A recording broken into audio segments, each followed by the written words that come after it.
بسم اللہ الرحمن الرحیم ونعم المولا ونعم النصیر رب اشرح لی صدری ویسر لی امری واحلل عقدۃ من لسانی یفقہوا قولی اللہم صلی علی سیدنا محمد وعلی آل سیدنا محمد وعلی اصحابہ وعلی ازواجہ اجمعین وبارک وسلم صلی علیہ۔ الحمدللہ، اللہ تعالیٰ جل جلالہ کا لاکھ لاکھ شکر ہے کہ مالک الملک نے آج پھر ہمیں اپنی رضا کے لیے اپنی یاد میں محبت میں یہاں جمع ہونے کی توفیق اور موقع عطا فرمایا۔ لاکھوں اور کروڑوں درود اور سلام سرور انبیاء حبیب خدا حضرت محمد مصطفیٰ صلی اللہ علیہ وآلہ وسلم پر، جن کے طفیل یہ کرم ہوا۔ سامعین کرام، اللہ تعالیٰ نے قرآن پاک میں ارشاد فرمایا ہے، یا ایھا الذین آمنوا اتقوا اللہ وقولوا قولا سدیدا یصلح لکم اعمالکم ویغفر لکم ذنوبکم ومن یطع اللہ ورسولہ فقد فاز فوزا عظیما۔ اے وہ لوگو جو مان لے آئے ہو، سچی بات کہو تاکہ خدا تمہارے اعمال کو صالح کر دے اور تمہارے گناہ بخش دے۔ اور جس نے اللہ تعالیٰ اور رسول صلی اللہ علیہ وآلہ وسلم کی غلامی اختیار کی، اس نے بڑی مراد پائی اور بڑی کامیابی حاصل کی۔ ان آیات پاک میں اللہ تعالیٰ نے چند اہم باتیں واضح فرمائیں جو ہر مسلمان کے لیے ضروری ہیں تاکہ وہ دونوں جہانوں میں کامیابی حاصل کرے اور صراط مستقیم پر چل کر اللہ تعالیٰ کی رضا حاصل کرے، جو ہر مسلمان کی مراد اور منزل ہے۔ پہلی بات تو یہ کہ اللہ تعالیٰ کا حکم ہے کہ سچی بات بولو، یعنی جو منہ سے کہتے ہو وہی کرو، ورنہ اس سے زندگی پر برا اثر پڑتا ہے۔ انسان بعض اوقات خیال کرتا ہے کہ اگر میں سچ بولوں گا تو میرے دوست، اقربا، حکام یا ظالم زبردست ناراض ہوں گے، تو اس لیے وہ مسلط اس میں سمجھتا ہے کہ جھوٹ بول کر ایسے لوگوں کو راضی کر دے یا اپنی پوزیشن بچا لے، مگر یہ خیال شیطان کی طرف سے ہے۔ اگر ایمان پختہ ہے اور یہ یقین ہے کہ ہر چیز اللہ تعالیٰ کے اختیار میں، تو پھر اللہ تعالیٰ کا حکم ضروری ہے اور اس حکم کے سامنے ہر چیز ہیچ ہے۔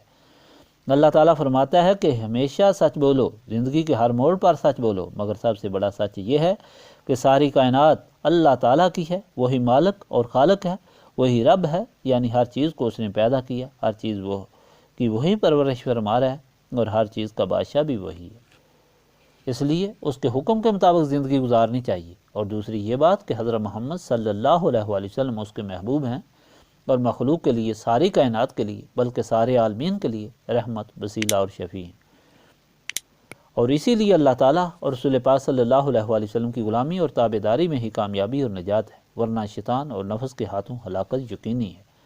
جن لوگوں نے غلامی میں زندگی گزاری ان کا کیا انجام ہوگا، اور جنہوں نے بغاوت میں زندگی گزاری ان کا کیا انجام ہوگا؟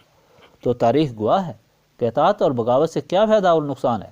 حضرت عمار بن یاسر، حضرت بلال رضی اللہ تعالیٰ عنہ، حضرت ابو ہریرہ رضی اللہ تعالیٰ عنہ کی زندگیاں اس بات کی گواہی دے رہی ہیں، تاریخ کے اوراق بتا رہے ہیں کہ اللہ تعالیٰ اور رسول پاک صلی اللہ علیہ وآلہ وسلم کی غلامی سے پہلے وہ لوگوں کے غلام تھے اور لوگوں کے ہاتھوں مجبور اور ایک عام انسان کی طرح زندگی گزارتے تھے، گزارنے سے بھی مجبور تھے، اور ان کے مالک ان سے کس طرح اپنی ضروریات پوری کراتے تھے۔ مگر جب ان کے سامنے سچ پیش ہوا، سچ انہوں نے قبول کیا اور سچ انہوں نے کہا کہ اللہ تعالیٰ ہمارا خالق، مالک اور رب ہے اور وحدہ لا شریک ہے، اور حضرت محمد صلی اللہ علیہ وآلہ وسلم اس کے آخری پیغمبر اور رسول ہیں، اور حضور پاک صلی اللہ علیہ وآلہ وسلم کی غلامی اللہ تعالیٰ کی رضا اور محبت کا ذریعہ ہے، اور اللہ تعالیٰ نے اپنے محبوب کو مقام محمود عطا کر کے شفیع المذنبین بنایا ہے اور اس سچ پر قائم رہ کر سچ کو ثابت کیا ہے، تو انہیں حضرات کو اللہ تعالیٰ نے اپنی رضا کا مقام عطا فرمایا۔ ان کے وجود پاک ہو گئے، ان کے نام پاک ہو گئے اور سر تا پا نور ہو گئے، اور دنیا اور آخرت میں ایسا اعلیٰ مقام حاصل کیا جو دوسروں کے لیے ناممکن ہو گیا۔ ان کا ذکر عبادت، ان کی محبت عبادت اور ان کی عزت عبادت بن گئی، یعنی اللہ تعالیٰ کو راضی کرنے کا ذریعہ ہو گئی۔ گورنر بننے کے بعد حضرت ابو ہریرہ ہمیشہ اپنے آپ کو مخاطب کر کے کہتے تھے، ابو ہریرہ، یہ عزت کسی کی غلامی کا نتیجہ ہے، ورنہ تو ایک ایسا وقت تھا کہ تو قبیلے والوں کے ساتھ پیادہ دوڑتا تھا اور ان کے لیے لکڑیاں چنا کرتا تھا، اور آج امیر المومنین اور امام المومنین ہے۔ یہ تیرے آقا کی عنایت ہے۔ حاضرین مجلس، یہ بات بیان کرنے کا مقصد یہ ہے کہ دونوں جہانوں کی عزت اور باقی رہنے والی عزت صرف اور صرف اللہ تعالیٰ اور رسول پاک صلی اللہ علیہ وآلہ وسلم کی غلامی میں ہے۔ اس کے علاوہ سب دھوکہ ہے جو نفس اور شیطان کی طرف سے ہے، لیکن اس کو سمجھنے کے لیے، المحفوظ رہنے کے لیے دل کی صفائی کی ضرورت ہے، جو ذکر الہی کا خاصہ ہے، اور یہی اس محفل کی غرض و غایت ہے۔ اب شروع کریں۔ بسم اللہ الرحمن الرحیم۔ بسم اللہ الرحمن الرحیم۔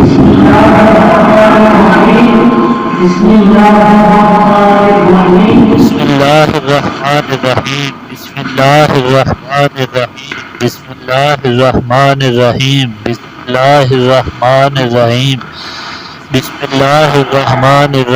بسم اللہ الرحمن الرحیم۔ بسم اللہ الرحمن الرحیم۔ بسم اللہ الرحمن الرحیم۔ بسم اللہ الرحمن الرحیم۔ بسم اللہ الرحمن الرحیم۔ بسم اللہ الرحمن الرحیم۔ لا الہ الا اللہ محمد رسول اللہ۔ لا الہ الا اللہ محمد رسول اللہ۔ لا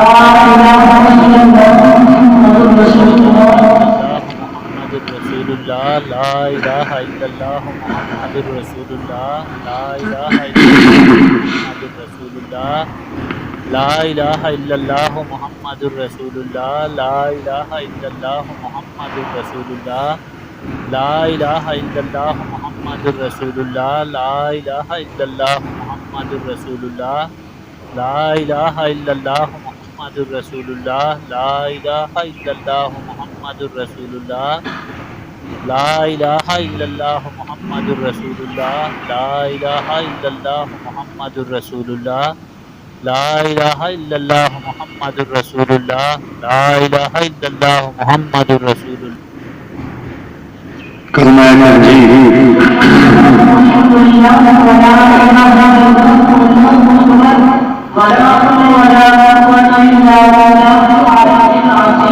سبحان اللہ والحمد للہ ولا الہ الا اللہ واللہ اکبر ولا حول ولا قوة الا باللہ العلی العظیم۔ سبحان اللہ والحمد للہ ولا الہ الا اللہ واللہ اکبر ولا حول ولا قوة الا باللہ العلی العظیم۔ سبحان اللہ والحمد للہ ولا الہ الا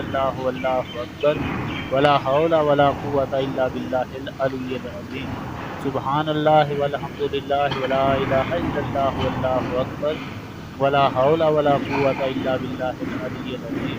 سبحان اللہ والحمد للہ ولا الہ الا اللہ واللہ اکبر ولا حول ولا قوة الا باللہ العلی العظیم۔ سبحان اللہ والحمد للہ ولا الہ الا اللہ واللہ اکبر ولا حول ولا قوة الا باللہ العلی العظیم۔ سبحان اللہ والحمد للہ ولا الہ الا اللہ واللہ اکبر ولا حول ولا قوة الا باللہ العلی العظیم۔ سبحان اللہ والحمد للہ ولا الہ الا اللہ واللہ اکبر ولا حول ولا قوة الا باللہ العلی العظیم۔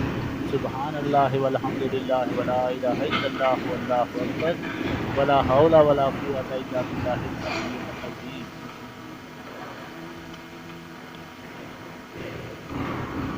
درود شریف ابراہیمی۔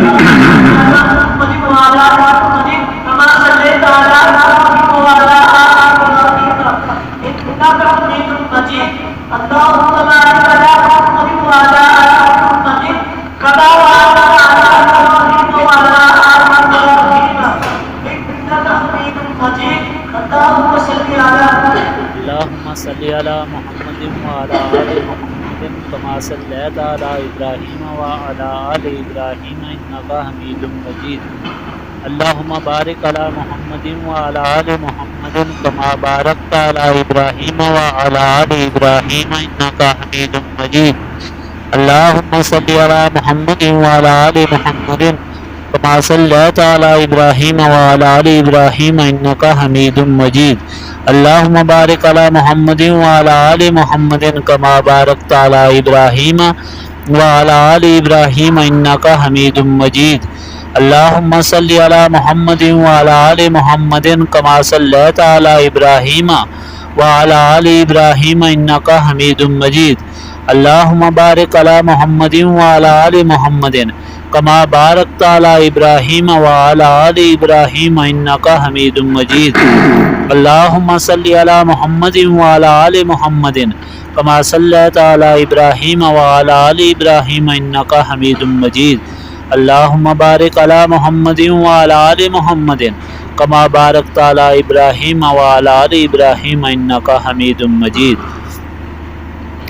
اللهم صل على محمد وعلى آل محمد كما صليت على إبراهيم وعلى آل إبراهيم إنك حميد مجيد اللهم بارك على محمد وعلى آل محمد كما باركت على إبراهيم وعلى آل إبراهيم إنك حميد مجيد اللهم صل على محمد وعلى آل محمد كما صليت على إبراهيم وعلى آل إبراهيم إنك حميد مجيد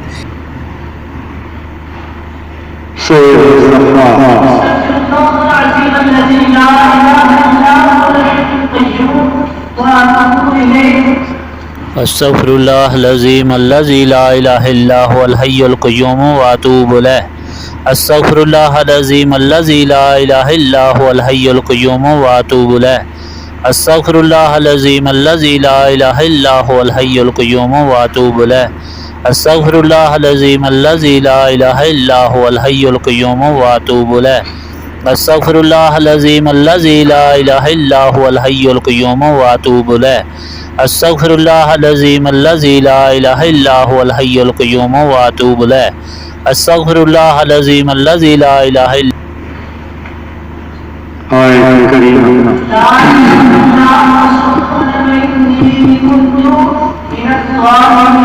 لا إله إلا أنت سبحانك إني كنت من الظالمين لا إله إلا أنت سبحانك إني كنت من الظالمين لا إله إلا أنت سبحانك إني كنت من الظالمين لا إله إلا أنت سبحانك إني كنت من الظالمين لا إله إلا أنت سبحانك إني كنت من الظالمين لا إله إلا أنت سبحانك إني كنت من الظالمين لا إله إلا أنت سبحانك إني كنت من الظالمين لا إله إلا أنت سبحانك إني كنت من الظالمين لا إله إلا أنت سبحانك إني كنت من الظالمين لا إله إلا أنت سبحانك إني كنت من الظالمين لا إله إلا أنت سبحانك إني كنت من الظالمين لا إله إلا أنت سبحانك إني كنت من الظالمين لا إله إلا أنت سبحانك إني كنت من الظالمين لا إله إلا أنت سبحانك إني كنت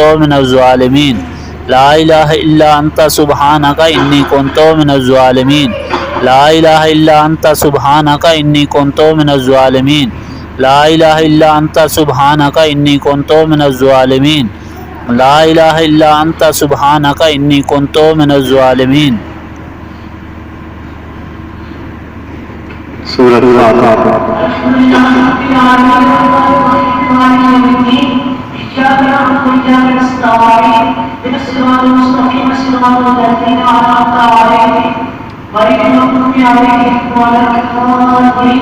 الفاتحة لله رب العالمين الرحمن الرحيم مالك يوم الدين إياك نعبد وإياك نستعين اهدنا الصراط المستقيم صراط الذين أنعمت عليهم غير المغضوب عليهم ولا الضالين آمين الحمد لله رب العالمين الرحمن الرحيم مالك يوم الدين إياك نعبد وإياك نستعين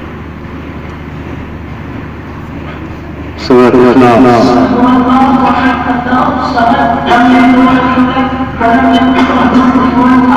قل هو الله أحد الله الصمد لم يلد ولم يولد ولم يكن له كفوا أحد قل هو الله أحد الله الصمد لم يلد ولم يولد ولم يكن له كفوا أحد قل هو الله أحد الله الصمد لم يلد ولم يولد ولم يكن له كفوا أحد قل هو الله أحد الله الصمد لم يلد ولم يولد ولم يكن له كفوا أحد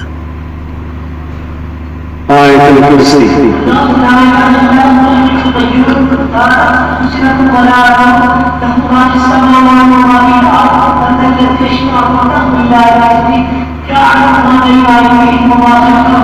ولا يحيطون بشيء من